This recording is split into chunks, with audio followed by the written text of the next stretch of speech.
A female journalist for The Independent has written an article calling out the body shaming of Abby from The Last of Us Part 2. As you'll probably guess, it's trash, it's full of bias, it's full of mistakes. Let's go tear it apart, shall we? Hi everyone, it's Az here from HeelvsBabyface. Now before we even begin to go into the article today, do not contact anybody who is mentioned in this whatsoever. This video is purely for us to read through the article and point and laugh at how terrible it is. Because unfortunately, folks, this is journalism in current day. This is from The Independent, a magazine that you would have thought in the UK would have some degree of objectivity. No, it's another bias, partisan piece which pushes aside rational and legitimate argument or skips over it simply to push their own point. It's garbage. Let's get into it. The rampant body shaming of Abby in The Last of Us Part 2 shows gamers still cannot accept a realistic female lead. Well, that's a lie for a start, and we'll get into that later on. But it kind of shows straight away where they're coming from, but not as much as their introductory line. I am an Abby stan. Oh, great. Okay. So, they're probably some millennial nonsense person. And, yeah, we know immediately that they are going to be biased. They're not going to come at this from an objective viewpoint. They're not going to try and put some challenging arguments out there. No, they're going to make some really stupid ones. That statement alone is one of the most controversial amongst gamers right now. No, it's not really. Like its predecessor, the game has been lauded as a critical darling and broke multiple sales records since its June 19th release. Yes, it has. Why? There's a lot of normies out there. There's been a 7-year wait between the first game and the second game, and there's a lot of normies who don't come to YouTube, don't come online, and they won't have known anything about the story or what happens in it. It sold well. We expected it to sell well at launch. How's it going to start selling as time goes on?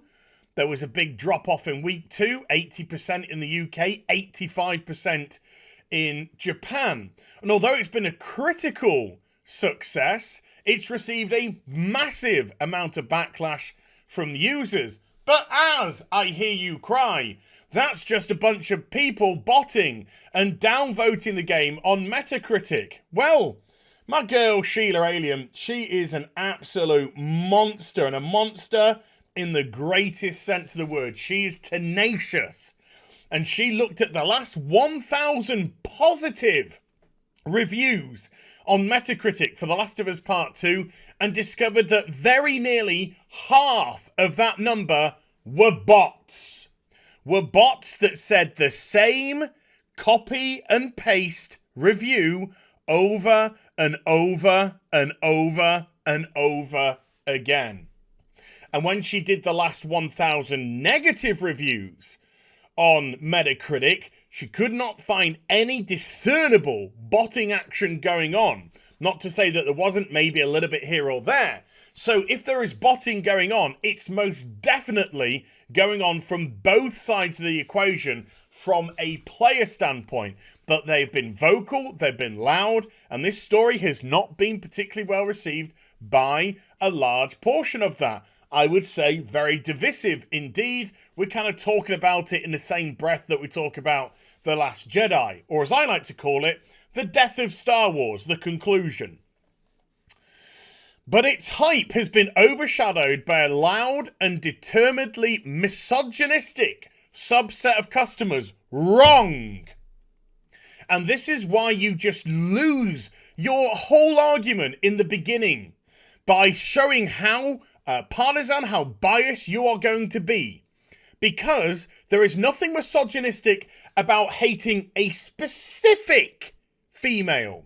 Misogynism is when males hate females in general. No, this is not about that. This is about a very specific dislike of a character because of the way they were handled, because of the way they were pushed in the story, and because of their fact that we then had to play as that character for half of the game, that's not misogynistic.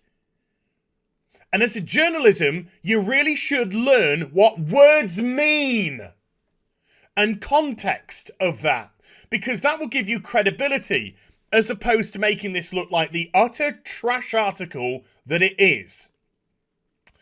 Their target, Abby. Specific. Yes, specific.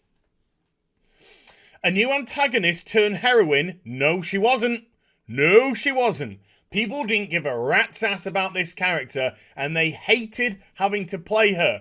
And Cuckman's pathetic little attempt at trying to turn her into a protagonist after being an antagonist failed miserably for a lot of people. She sports a muscled and stocky physique to rival the toughest men in the game. That's also incorrect. She goes and far surpasses any of the men in the game. Early spoilers leaked online back in April when Abby, an instant target, especially when it was revealed, gamers would spend half the game playing as her. Yes! When the other part of the leaks was she smashes Joel's head in with a golf club after torturing him for a period of time with said golf club. And then you're told you're going to be playing this character for half of the game. And what are you expecting? Fucking balloons? Do you want me to get my honky horn out, which is terribly broken? Ah, well, whatever. What did you expect the reaction to be? This hate was only compounded when it became clear Abby would be responsible for the death of a major character within a few hours. Not within a few hours, on the 2-hour mark of a game which takes approximately 20 to 25 hours. So 10%, maybe even 8% of the game in, Joel's bye-bye. You know, the main protagonist, the main character from the first game that came out 7 years ago, that people waited 7 years to get to a sequel, gone in 60 minutes. Well, 120 minutes. But I tried to do a gone in 60 seconds take, whatever. But rather than vent valid frustrations, they did. Over the plot and mechanics of the game, they did. A toxic subset have flooded the internet with rampant body shaming and sexist... Wow. Do you know? Couldn't even proofread? No. Of course you can't. You're a current day journalist.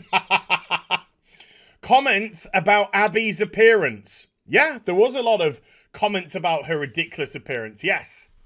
When you're 25 years into an apocalypse looking like that, yes, there were a lot of questions which people were asking, and they were valid questions. Just because you don't like them doesn't mean that they're invalid.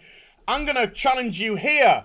What about when people have alternative viewpoints to your own? Do you start crying like a baby? Do you start crying like a baby? I think you probably do. Well, guess what? Welcome to the world. People have different opinions to you, and just when you don't necessarily agree with them doesn't mean that they're toxic or invalid or this or that or the other. It means they are absolutely 100% allowed to have them. Ay, ay, ay. I've seen some weak arguments everywhere. Oh, let's see the weak arguments. People have suggested real women could never look like Abby, when in fact her body's based on a real-life CrossFit Games athlete called Colleen Foch. Yes, it is. And what do you think Colleen has to do to keep and maintain that size of body?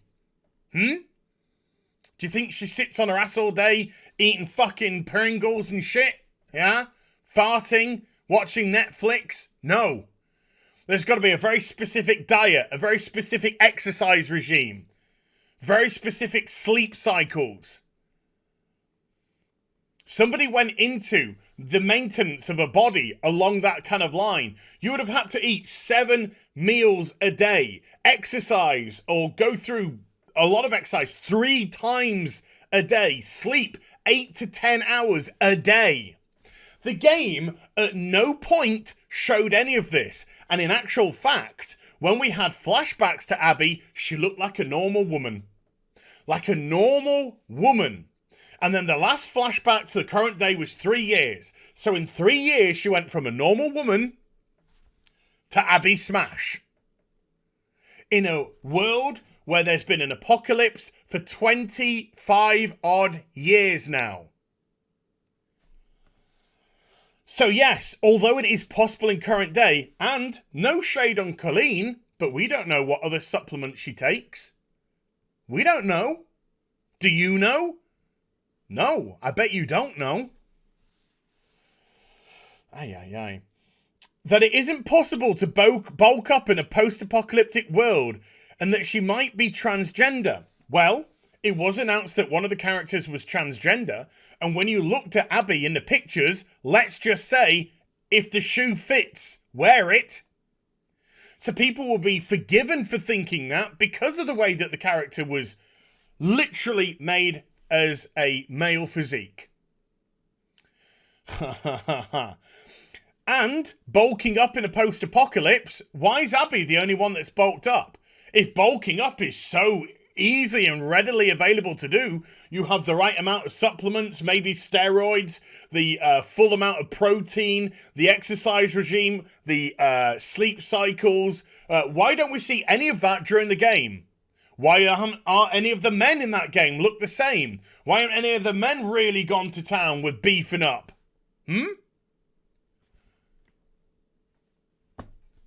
Not a lot there. And that's your argument. That's what you call weak argument.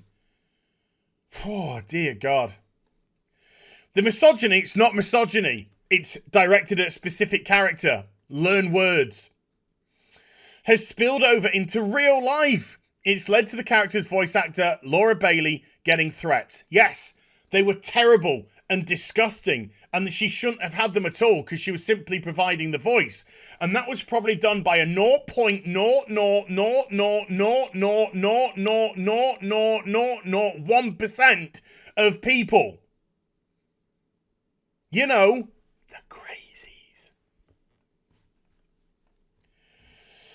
The game itself has been targeted by mass negative user reviews. Well, we've gone into Sheila, showing the mass botted positive reviews, obsessing on Abby's off-putting manliness. Yeah, it's not something that looks natural because it's not a natural state. You're a woman. Look at yourself in the mirror. Why don't you look like Abby? Why don't you look like Colleen? Huh? Sorry, what's that? Yes, because that's not a natural state. They have to work excessively to get it. Arnold Schwarzenegger in his heyday, that wasn't a natural look. They had to, and they were taking all kinds of stuff as well as the other stuff that was involved. It's not a natural, it's not a norm. Natural means if you just let it be, it would happen. No!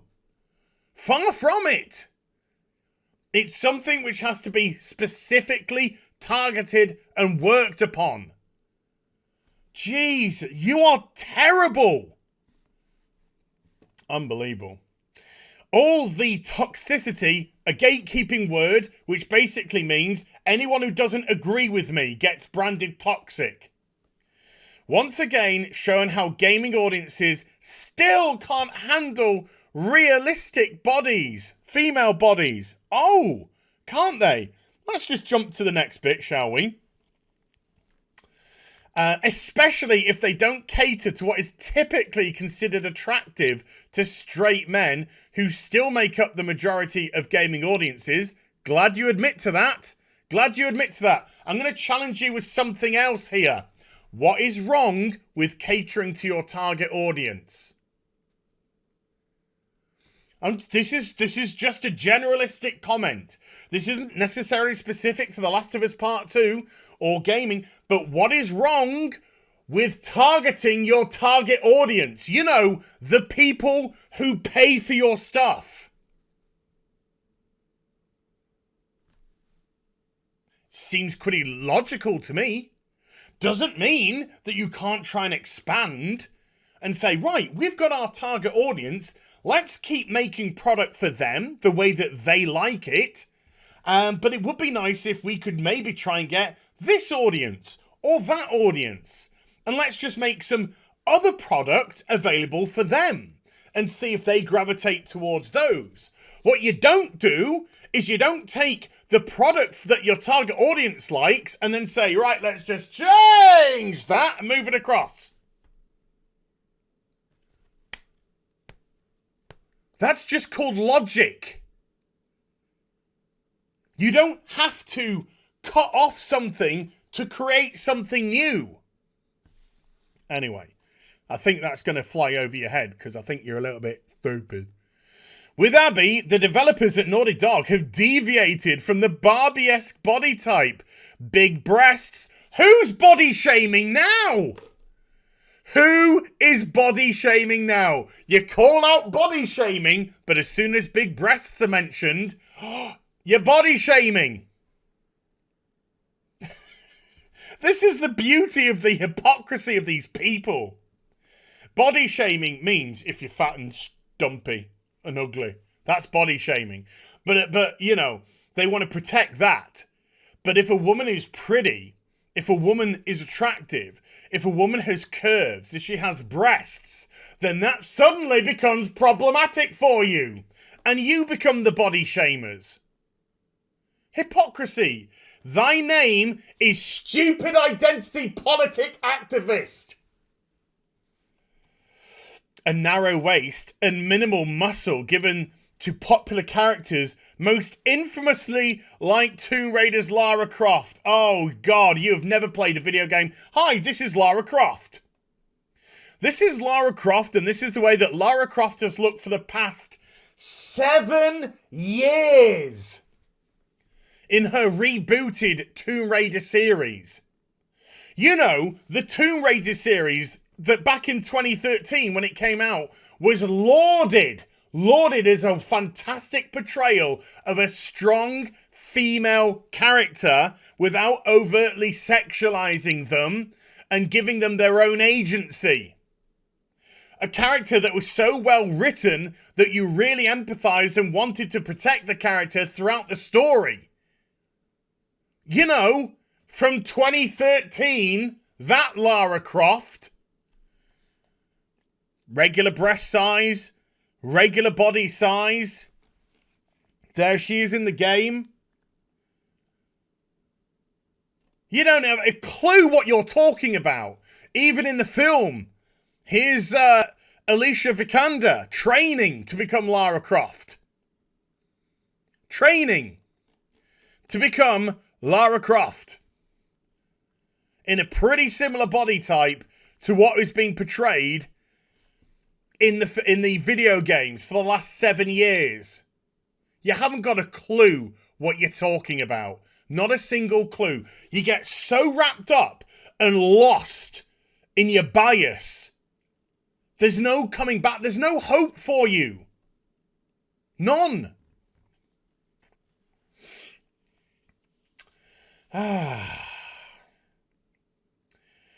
She isn't sexualized at the expense of plot, which is so refreshing to see. Abby wasn't sexualized. Well, there was a point in the game where Owen spun her around and did her up the wrong un. I mean, he had a choice of 2 holes, really. You know, what was that scene there for? A gratuitous sex scene? For what reason? To advance the plot? It didn't advance any plot. We knew from all the flashbacks that Owen and Abby had been into each other. We didn't need to see him rogering her from behind, where she took all her chest off and we could see her pectorials. No, that was a way for Neil Cuckman, who I'm very glad, by the way, Neil, because I know that you do watch these videos. I know that you do. So I'm very glad that on Twitter you spelt your name correctly. Kneel, Cuckman. Thank you. Very good to see. Cuckman just wanted to say, hey, look at my positive female character naked. Pat me on the back, progressives. pat me on the back and say, oh, Neil, this is wonderful. This is fantastic that you completely defeminized a human being here. And so she didn't have any big swinging udders to get in the way during your sex scene. Fuck off. As a female gamer, Abby's physicality is a rare treat. Bollocks, you don't give a fuck. You don't give a toss.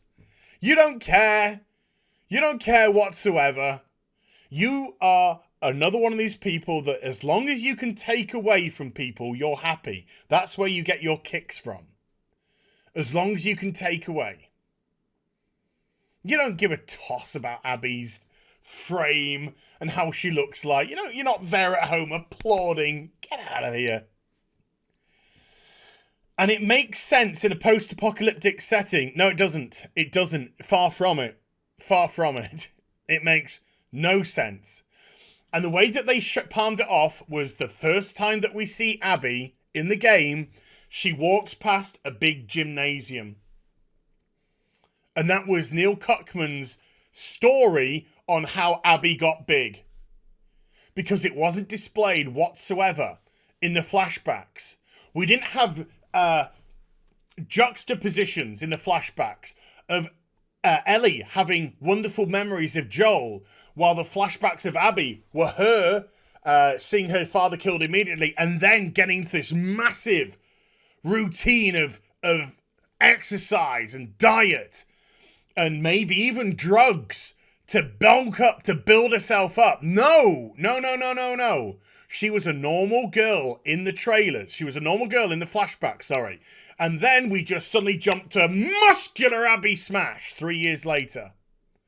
Nothing. No story given. It's like seeing Bruce Wayne in an alleyway with his parents, and then Joe Chill kills both his parents, and then the next scene, it's Batman. Wait, what? Whoa, how did that 8-year-old kid get to that? Oh, well, it doesn't matter. It doesn't matter. All you need to know is he's big and muscular now and ready for the fight. No, you need to have those gaps filled in. You need to make it believable and plausible. Neil himself said context. He gave no context. That's why the story is so shit. Because he thinks he's clever. He thinks he crafted a masterpiece, but he didn't. He thought people were going to laud him higher than Kojima, because he doesn't like Kojima, but they didn't. Even Kojima had a stab at it.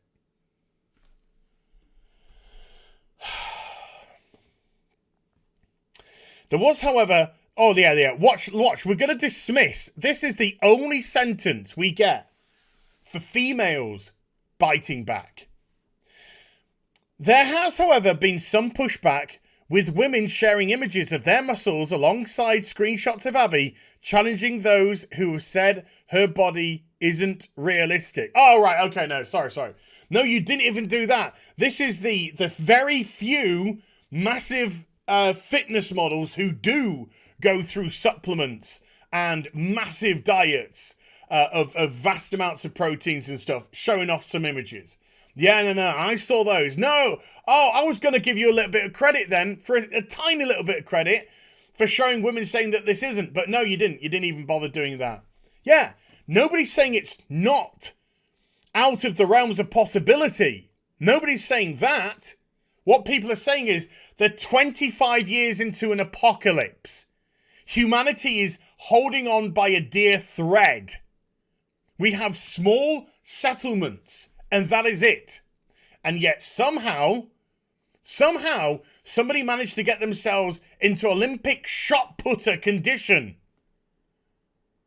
And we never see anything. We never see Abby eat, apart from a burrito at the very beginning of the game. Well, we'll see her take the burrito. We never see her eat it.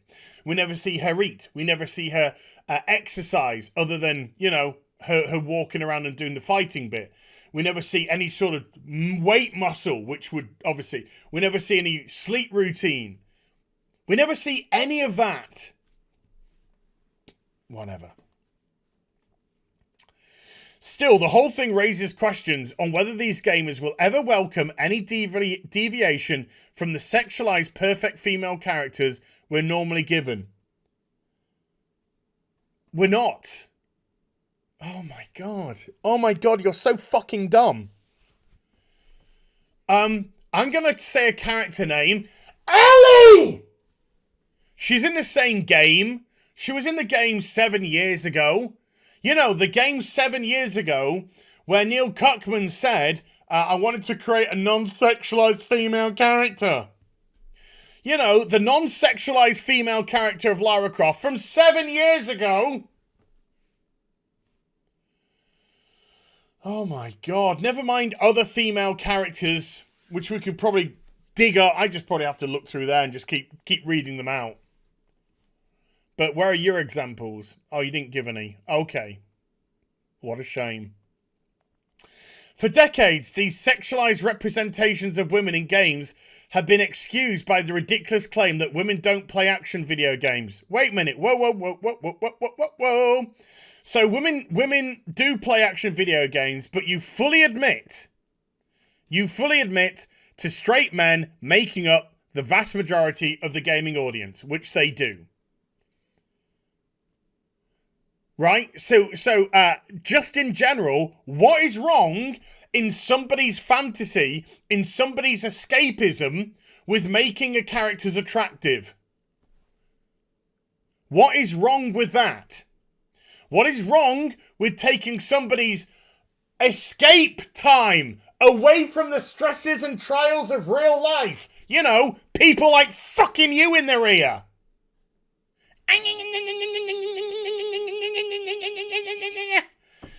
Excuse me, darling, I'm gonna go play on the fucking Xbox. You know, what's wrong with them having something cool to look at, something sexy to look at, some interesting aesthetic, hey? You've got to fucking look at you at the end of the day. But it's fantasy. This is the whole purpose. Because you never give the credit of people being able to distinguish between fantasy and reality. If we want reality, we wouldn't be playing a fucking video game.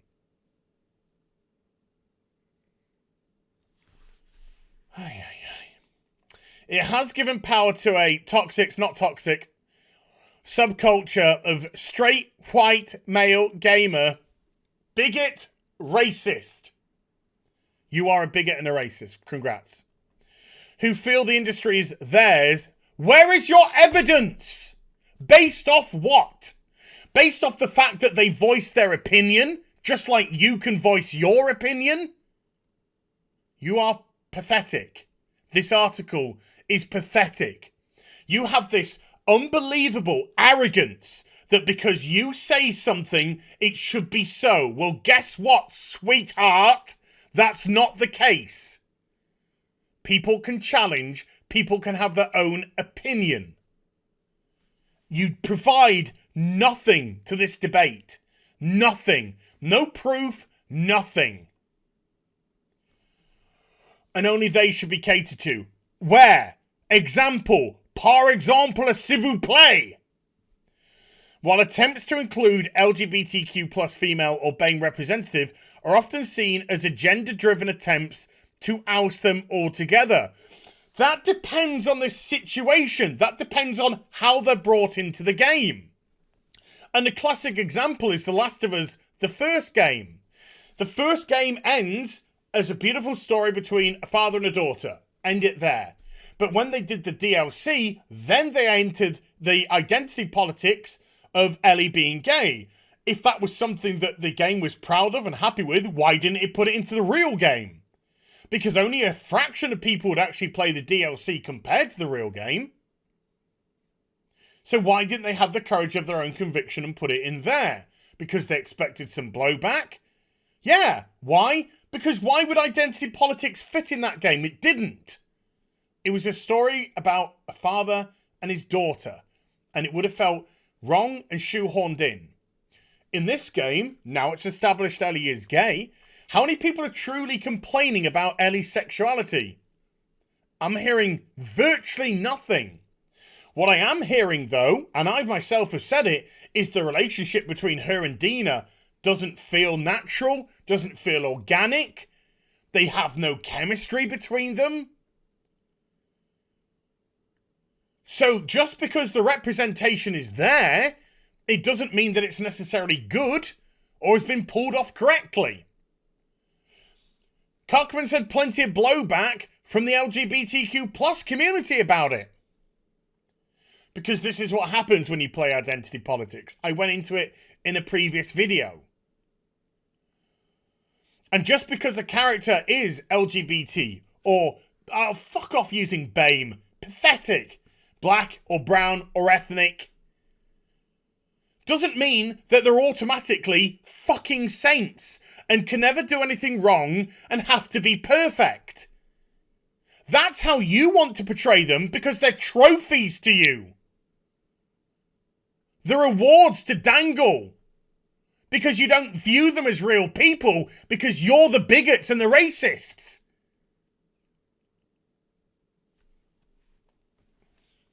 It's depressing to see that in the backlash, Abby's body has been used to fuel the view that inclusivity is ruining the video game industry, especially when talking about The Last of Us Part 2.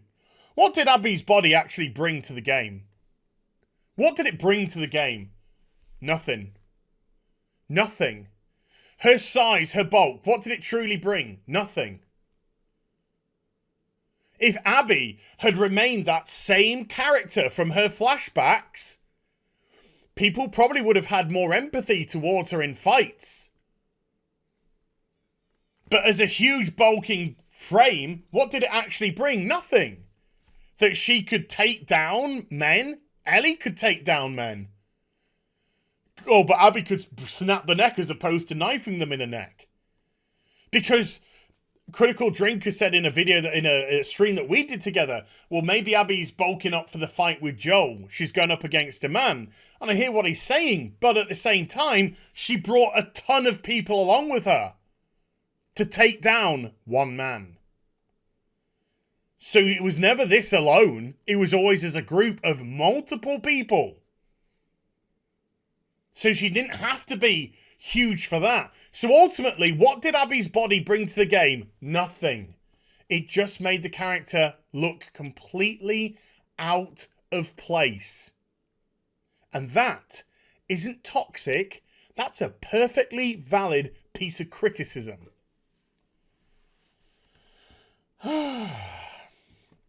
The Last of Us Part 2, which made strides with representation, featuring a lesbian relationship and trans characters. Neither of them, in my opinion, dealt with well. The lesbian relationship was forced and unnatural, didn't feel right, etc. And the trans character felt like a first world problem. As I again mentioned in a previous video. Go watch that, and I don't want to repeat myself too much. So far, this backlash has taken centre stage. Admittedly, it's not all centred on body shaming Abby. Oh, so the article's about how body shaming Abby's the bad thing, but it's not actually just about the body shaming. Right. Some gamers do have valid criticisms of the character, who is partially controversial because she takes focus from Ellie, who stole the show in the first game.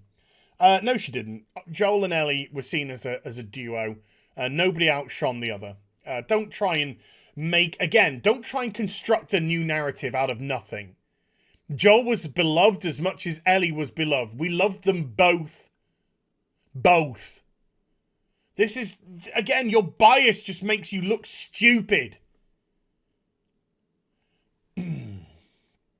But I fear the body shaming is loud enough to put other developers from following Naughty Dog's example of creating realistic female protagonists. She's not realistic. She's not realistic. Just because something can exist doesn't necessarily mean it's realistic. She can realistically achieve that form, but it's not the natural form. And it wasn't dealt with in the way, as I previously mentioned, in a way that would be believable. The Last of Us Part 2 discourse is totally depressing and risks harming the progress being made by games like this. There wasn't any progress. Thankfully, writer and creative director Neil Cuckman, spelled incorrectly, is one of the many calling out the toxic backlash. It's his game. What did you think? it's ironic, or maybe sad. I think the people who benefit the most from this kind of story are the ones that are yelling the loudest right now. No, Neil, you just wrote a rubbish story. And it's eating you up that people aren't kissing your ass because your ego is so extreme. That's what's killing you. That's why after all the positive reviews, after all of the sales of the game, you're still all over Reddit and Twitter and everything, trying to feed off every last bit because you're so insecure about the way that the game's been received. You're so insecure about the criticism, the valid criticism that the game has received. You're so insecure at your own hypocrisy by claiming victim while attacking others and trying to destroy their livelihoods. You are insecure. Hopefully, developers in industry will continue to resist the sexist narrative. No, they should cater to their target audiences, the ones that are going to buy their game. Because when you start to project and inject identity politics into a video game, there are people like me who are going to be very vocal about it. And you know what? There's going to be thousands and thousands of thousands and thousands of thousands who won't say a word but feel exactly the same. Only time is going to tell the true story of how The Last of Us Part 2 was received. I don't think it's going to be a particularly favourable one. Everything is stacked towards an early victory in terms of reviews and sales figures. But this is a marathon. This isn't a sprint. And that's why Cuckman is insecure. Hope you enjoyed the vid. I know it went on. If you did, do give it a thumbs up. And also subscribe to the channel. Follow me on social media and YouTube for live streaming. Links are in the description box down below. Friday Night Tights tonight, 10 p.m. UK time over on Nerdrotic. And I'll be back with some more stuff very soon. You take care. Bye for now.